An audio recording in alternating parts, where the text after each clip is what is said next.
Tell me I'm not the only one who's thought about this. Legos used to be a birthday present, a gift. You got a box or a tub of them, you built something like a little house or an ugly little car, whatever it was. You probably weren't that creative, but then you lost like 3 or 50 pieces around the house. Your parents stepped on them at 2 a.m., but that was the sacrifice they had to pay for our fun. That was the full experience. Somewhere along the way that changed, and I don't think most people realized when it happened, because Legos are not for kids anymore. And I don't mean that in a, well, adults can enjoy them too way. I mean like the company made a decision, pivoted their entire strategy, and left children in the dust. Yes, they still make little sets for kids, but the real money maker are the larger detailed sets. Kids are still on the website, but they just can't afford anything on it. At some point, Lego started releasing sets that nobody under 18 really has any business owning: the Millennium Falcon, Eiffel Tower, a fully detailed Lamborghini Coutage. And in my opinion, these are not toys. These are intricate display pieces. These are things you put on a shelf and tell guests about, learn the history about. I was at this really rich person's house, don't ask me why, but he had a collection of Lego cars.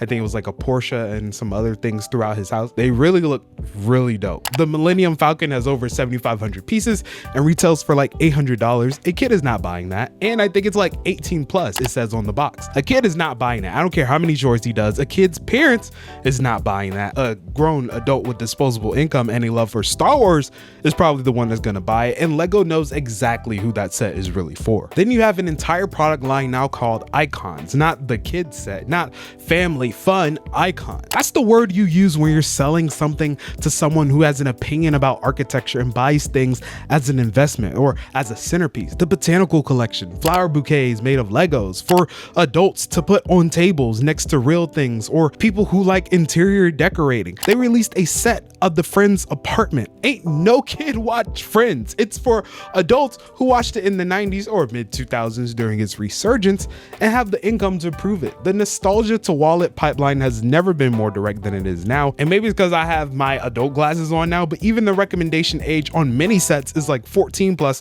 or 18 plus. And here's the part that should bother everyone, especially if you're an 8-year-old between jobs right now because the economy is really tough. The average Lego set has gotten significantly more expensive over the past decade. A mid-tier set that would have been $40 a few years ago is now $70 or $80. The flagship sets regularly crack $200, $300, $500 plus dollars for, once again, plastic, injection molded plastic bricks that you assemble yourself. And I mean, yes, in the end, you did get hours of relaxation, maybe fun until you're missing a small piece, but you also get a nice display for your home.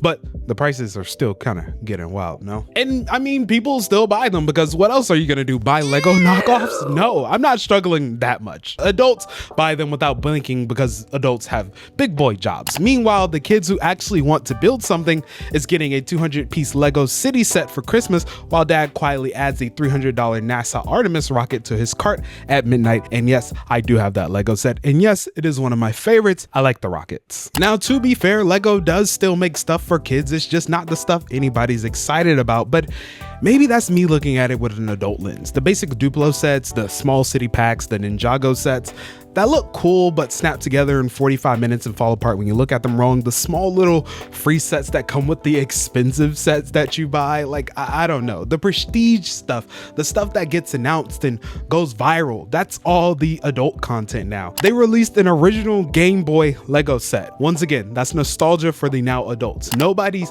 posting unboxing videos of a 300-piece police station. They're posting the 9,000-piece Hogwarts castle that takes 3 weekends to build and costs more than your car payment. I just think that Lego's kind of figured out something that most toy companies haven't. Adults will buy toys if you just tell them it's not a toy. Call it a collector item, rebrand it, call it a display build, make it a limited run, call it a creative experience for enthusiasts. Same plastic, same instructions, completely different customer. And I get it, I'm not judging, but I do want to acknowledge that somewhere a 10-year-old wanted a Batmobile and their parents told them that it was $300, so they got a board game instead. Even still, kids want to play with things. So I'm not saying you can't play with the sets. Of course you can, but kids will be kids and pieces will fall apart. Of course you can put it back together, but you know. So maybe Lego didn't ruin Legos, maybe adults did. And we did it by having money and absolutely zero self-control. And you know what? Honestly, f